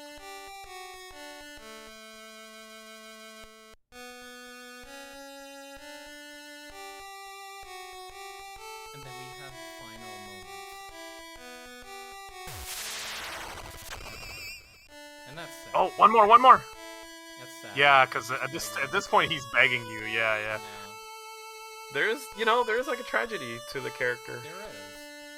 It's not like Gygas. One thing I didn't like about Gygas was that he didn't feel as present as Gygi did. You know. Have to connect the two, though, for it to have an emotional impact. I suppose, but that does require you to play both games. In my opinion, in my headcanon, they are the same. He was ultimately destroyed by his insane PSI abilities and his hatred. It eventually just destroyed him, and that in itself is a commentary, right? Not Gotcha, to let yeah. hatred destroy yourself, and to be in touch with your emotions, and that there's that beauty in that vulnerability.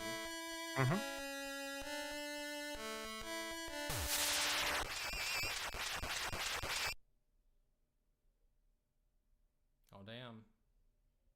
How could I be defeated by a song like that? I will sometime. Ninten, we shall meet again. Yeah. Oh, and I love this part too, when they show you the whole ship. Yeah. Really epic. That's what I love about it. Great epic ending. Again, for a game that, like, you don't perceive it to have this kind of scale, this kind of, like, stake. Yeah, especially when it opens up. You're just a kid in America, and you're fighting rats in your basement. You know, going to the zoo to rescue some girl, and it's low stakes that becomes fucking gargantuan stakes. You know. So interesting fact about this ending here. This was added to the ROM. Or actually they had to kind of translate it and base it on the. No, it was translated. What actually happened is the ROM would freeze up here and go, "This is a pirated copy. You can't keep playing." So they had to patch that out, and they had to like piece together what happens with based on the Japanese version of the game. Yeah. No, that's rad. Aw, I promise I won't forget you. So, we didn't mention how at one point of the game Anna just like confesses her love to Ninten. That's when they first got to Mount Etoy, right? Didn't somebody? Right before. Was that when Teddy got injured? It's right before. Okay, so yeah, so they love each other, but somehow she has to Oh, go back to fucking Snowman for some Snowman, reason. like bye, yeah. Yeah, like I also okay. love that. Oh, a letter from Ninten. I miss him so much. I hope we can get together again soon. Look at him Yeah. smiling. He's so happy. Like, how the Oh, fuck do you? Yeah, how the fuck do you come back from this? He's got Lord of the Rings, right? He's got like fucking yeah, proto PTSD now. yeah, How like do you that. come That back from that? the end scene in the Shire with like all the Yeah. hobbits coming back and being like, we cannot relate to anyone anymore, like after what Yeah, we went like, through. dude, stop trying to pretend that Nintendo is gonna like fucking go back to being a kid afterwards. Oh, here we go. Roll call. Oh boy. Oh, flying men. Oh no, those are the canaries. Canary Village. Yeah. Love is Remember the flying men? I remember Yeah. janitor. Remember the janitor? I remember the Youngtown kids. Yep. Got their parents back. That's Who are those guys? who are they? They're not saying names, so I don't know. There's a There's cop. cop. Okay, thank you. Bye. Bye. Oh, this is just random people. Yeah, they're just All like, the NPCs are saying goodbye. he's That bleeding up. Peanuts-looking character over there. And the Oh, that was another inspiration for this game. The Peanuts comic. Oh yeah, yeah. Charlie Brown. There's a lot of Americana distilled in the Mother series.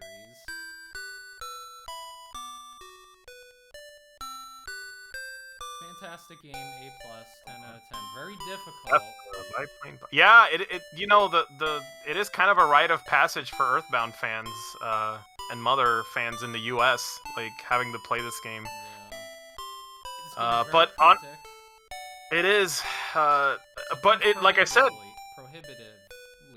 prohibitively. Yeah, you kind of do need a walkthrough to play this game.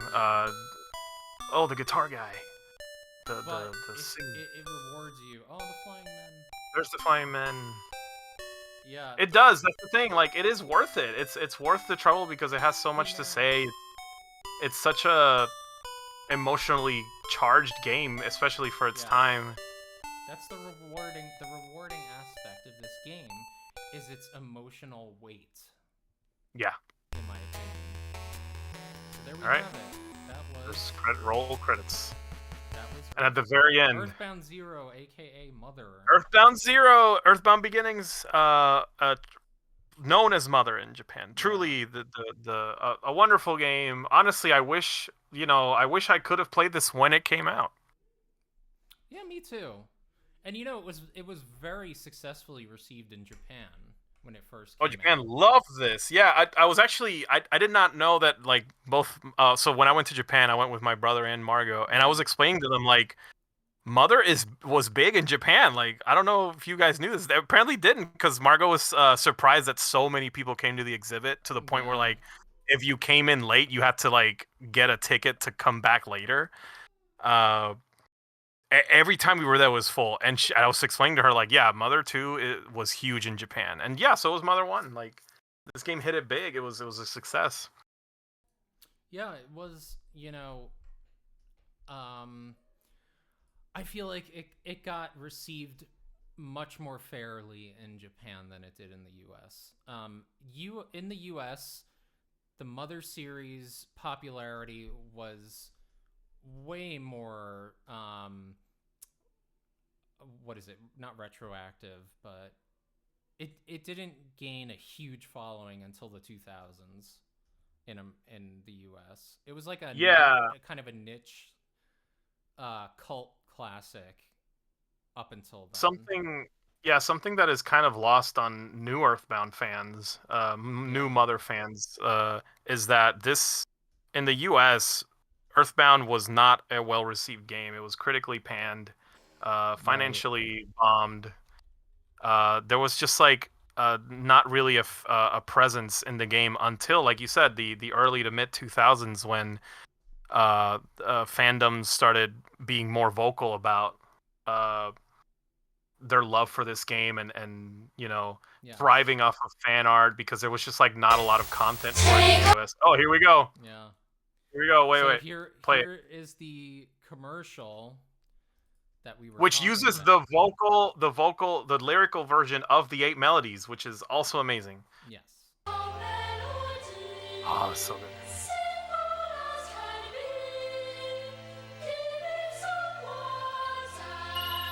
There's the 3-color striped shirt. This is why a lot of people do fan art of Ninten like that. Oh, I love it. No No crying Yeah. until the end. Yep.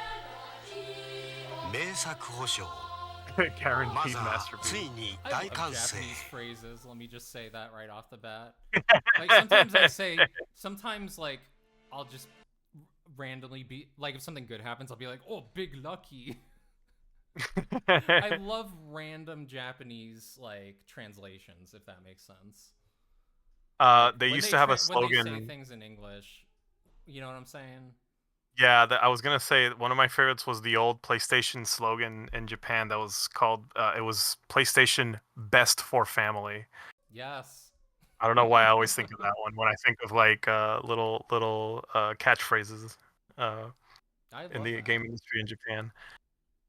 Here's But yeah, Mother 1. Here's something interesting. Apparently, somebody's working on a remake of Mother 1. Mother Encore. Earthbound Beginnings remake. This game didn't need a remake. They started Hot doing take. it. I actually have never seen this. Wow. Yeah, it's fairly new. Show me a little bit of gameplay. I'm gonna delve into it. It looks like it uses the engine for the third game.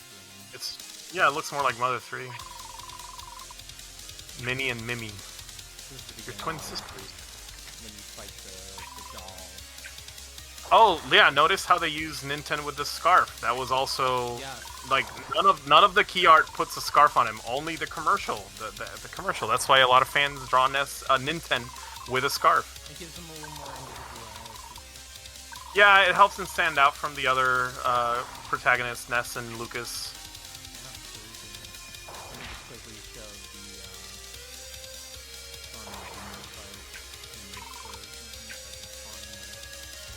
Uh-oh, it's the Poltergeist. But it's pretty cool seeing them do a remake just for funsies, you know? Oh, this is very animated. Wow. Yeah. Cute. Yeah. They went all out. Oh, I love the background. Which part is this? So this is when you're gonna fight Starman Jr. Ah, nice. I love that. Wow, they really went out. Right? There he is. Starman Jr., motherfucker. Yeah. Whoa. Inserting Earthbound references? Holy shit. I could tell whoever's doing this is having a lot of fun just making kind of like a tribute to the original Mother, if you think about it. Yeah, but also, like, I guess they're implementing a lot of Easter eggs from... Because, like, the first few notes in that track that just played is from the intro in Mother 2. That's awesome. Yeah, so that was a cute little Easter egg there. Yeah, a lot of different things that allude to the other games. Now, I remember there was a fan game where they were making a Mother 4. Do you remember that? Yeah, I do. And honestly, I was kind of on it. Not to betrayed by that. Well, because I don't like when. Okay, this is gonna get a little personal. This is completely personal, subjective opinion. I'm not trying to like tell anybody to think the way I do, but I'm not a fan of when fans are like, we can continue the series. We have the power. It is up to us. Yeah, I kind of agree with you on that because it feels so disrespectful and self-righteous in a way. Where it's I was gonna say arrogant. Yeah, there's a little bit of arrogance to that. Itoi, when Itoi said like the fans can't, because the thing is that Itoi has said in the past like the next Mother is something the fans will make. And unfortunately, I think people took that literally, and they're like, oh, he's saying we should make Mother 4. And then they stopped. It stopped production. Yes, which is well, it didn't stop production. It Oh. changed names. They changed it to Oddity. Oh, so it's kind of Let me it moved into the realm of Earthbound Mother tribute now. yeah, let me double check that so I get my facts Is straight. that But correct? what happened? Yes, Oddity is they changed the name to Oddity, which I personally think is the right choice. Like Agreed. to create because I think what Itoi meant when he said like it's up to the fans to make the next Mother. What he meant is like people will be inspired by these games and make their own, which Yeah. is what I think is the ideal scenario. Like I Sure. prefer games that are inspired by Earthbound Yeah. rather than like people trying to continue the series because Yeah. the issue I have again, personal opinion, the issue I have with a lot of like Earthbound quote unquote sequels made by fans is that they never truly capture what I think made Earthbound magical. They always focus on like the darkness, the sadness, the sorrow, and never focus on like the aspects of going outside, like appreciating the mundane, giving a lot of feeling or like emotional core to things that we take for granted, like riding a bicycle, you know. Yeah. There's a sense of rever- reverence for the everyday. Yeah, which is the other half of Earthbound. Like, yes, Earthbound does have that candy-coated darkness. It does have those Yeah. ominous tones, but principally, it is a game about touching grass, and like that that is the core of like Itoi's love of Americana is what made Earthbound. Not he didn't want to talk about depression. It Yeah. just happens to be part of the experience, you know. Yeah. Uh, but and I feel like a lot of Earthbound wannabes focus too much on the darkness, and that's always where I feel like it loses me. Um, Agreed. It's yeah. they're trying to you know, recapture that emotional, impact of those dark elements when you realize that you get that impact from the emotional elements when you have the lighter elements too. It's a Yeah, to balance of the contrast dark and the them. light. Yes. Yes. Yeah. And again, I'm not saying that you shouldn't do anything because like, well, you're going to get it wrong. But I am Right. saying if you're going to make a game that focuses on the darkness, make your Yeah. own like create it from your own experiences from yourself because I think that's where the value in Earthbound was. There's a lot of personal uh uh like there's a lot of personal feelings injected into this Yeah. and things like again a game I really like, Lisa, is a game that is inspired by Earthbound, but it's doing its own thing. It's not trying to be the next Earthbound. It's just using that as a platform to tell a story like that style. uh I agree. and that's where I think it is the true value. Like if you're gonna go with like a candy coated darkness game, make your own. That's even better for me. That'll make me want to play your game more rather than being like, this is the next Earthbound. We're continuing the series. This will never happen. Nintendo This hates is us, so we're gonna do this. this is literally the next Earthbound. Like, this Yeah, is and it's number like, no, it's 4. not. No, Nintendo, it's we not. are the sons of Nintendo. We have been Ah! shunned by Nintendo. Right, right. I just don't. I usually tend to not gravitate. Like remakes are fine because at least like you will, Yeah. you try to be faithful to the source material that way.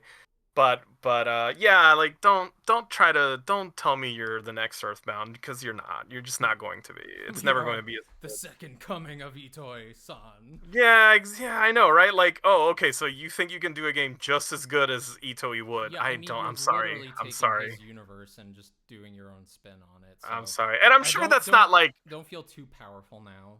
yeah, and I'm sure that's not like the intent. It's probably like, No. well, we love this and we just want it to We want continue and more. we want to Yeah. yeah, we want more of this. I'm sure in good faith this is what I'm sure Yeah. people do when they make new games. But Absolutely. I guess in my personal opinion, I am not interested in that. So I'm not going to play it.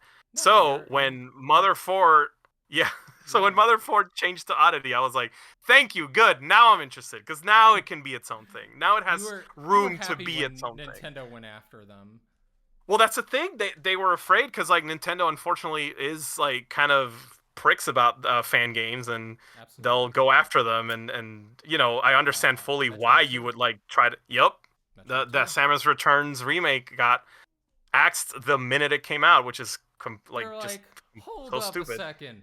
We're the ones doing the Metroid 2 remake, not you. When it fans. launched. That was a really shitty thing about that. Like, they waited until the game went public to go, nope, none of that. It's like, well, shit. Why didn't you tell us like way back then? Like, we could have stopped this a long time ago and not waste our fucking time. So yeah, oof. All right, my personal feelings came out there a little bit, but That's fine. I mean, that's the Mother series. It'll bring out your emotions. It does, and I have I think we both are very attached to this series in more ways than one. It's an iconic series. Nothing else occupies the space that these games find themselves in. They are unique. They are completely unique in terms of games. Like, they are like no other RPG, in my opinion. So, Earthbound and the Mother series, it deserves the fandom that it has, which is a rabid fandom. For better or worse, yeah. Yeah. It's one of the great games. It's one of the greats. So it's one of the greats. I think it really did change the course of my life. Like, I made a lot of lifelong friends because of this game. That's awesome. And like what became the Mother fandom at the time that I was part of, Starman.net, are people that I still talk to today, are people that I work with today. So awesome. Because of this game, the course of my life was altered, and I always appreciate it for that. Wow. Not just Mother 1, but Mother 2, Mother 3, all of these it's definitely a piece are of media meaningful. That kind of becomes a part of you, and it directs the course of your life. Yeah, in a lot of ways. It is one of the greats for me. Among the top 5 series that will always have a place in my heart. Yes. Strong emotional impact. And with that, we have, I believe, touched upon everything in Mother 1. Tip of the iceberg. We could talk about it forever. I know, right? We could do another Mother 1 episode and still go on. I know. It's so dense. That's what's so good about it. Like, it's like it's a game that came out in the 80s, the NES. They were not doing this shit. It was so deep, and it got there. And I agree with you. But we did not find the golden dongle. We thought it was in Mount Etoy. I thought that Starman Gold would have it, because can you blame me for trying to look for it? I went to Japan and I still couldn't find it. Did you get any cool merch? Ask you about that. Oh my god, I bought way too much shit. But in my defense, half of the souvenirs we got are to give people, so like expect something soon. Ooh. Yeah. I'll show that on camera when I get it, if it's something I can show. Yeah, well, I think it is. I got some other goodies, not just Mother stuff, just stuff I meant to send you a while ago. But yeah, look forward to that. Cool. I went too crazy because the yen is kind of weak right now, so everything looked cheap in my eyes. Worth? I did, but at the same time, I'm like, when I saw the bank account, I'm like, that was more than I thought it was. Yeah, that I needed to stop myself after a while. Well, so with that, we have the conclusion of our Mother episode, and we will continue our search for the golden dongle. Yes, perhaps it is in Mother too. I don't know. Well, thank you everyone for listening and sticking with us on this adventure. Thank you. Yes. All right. Take care, everyone. Bye. Bye.